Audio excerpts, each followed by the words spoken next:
DNA news reels देखिए। News reels में आप देश दुनिया की 10 बड़ी खबरें सिर्फ 20-20 सेकंड में देख सकते हैं।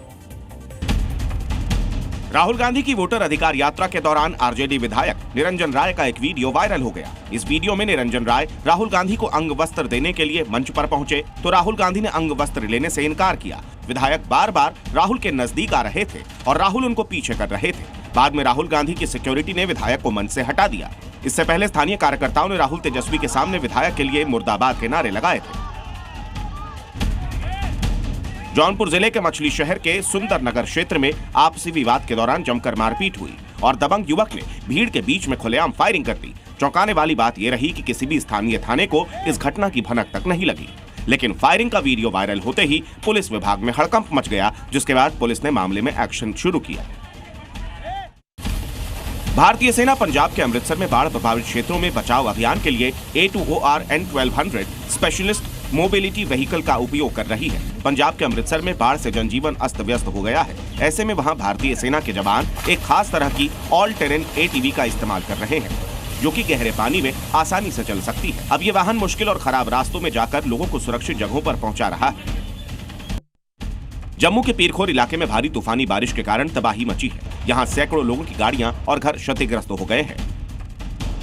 ये नुकसान जम्मू में कल आई बाढ़ जैसी स्थिति के कारण हुआ है, जिसका प्रभाव पीरखोर और तावी नदी के किनारे स्थित अन्य इलाकों में देखने को मिला। लोगों ने बड़ी मुश्किल से अपनी जान बचाई। उत्तराखंड में अवैध रूप से बनाई गई मजारों को ध्वस्त करने की मुहिम तेज हो गई है। देहरादून के नवादा में प्राइमरी स्कूल के परिसर में बनी अवैध मजार को ध्वस्त किया गया। नोटिस के बाद जब मजार का कोई वारिस नहीं आया तो प्रशासन ने इसे ध्वस्त कर दिया। अब तक देहरादून में 150 से अधिक मजारें ध्वस्त की जा चुकी हैं।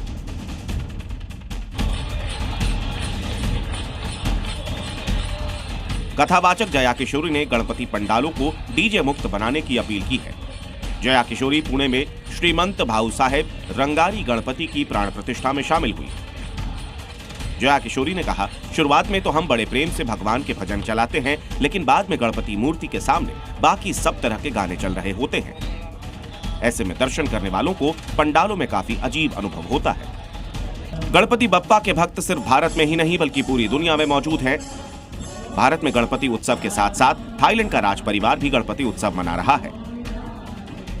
यह थाईलैंड की संस्कृति का एक महत्वपूर्ण हिस्सा है।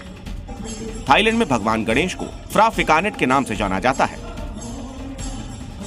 यहाँ के लोग बप्पा की पूजा नए व्यवसाय और सफलता के लिए भी करते हैं।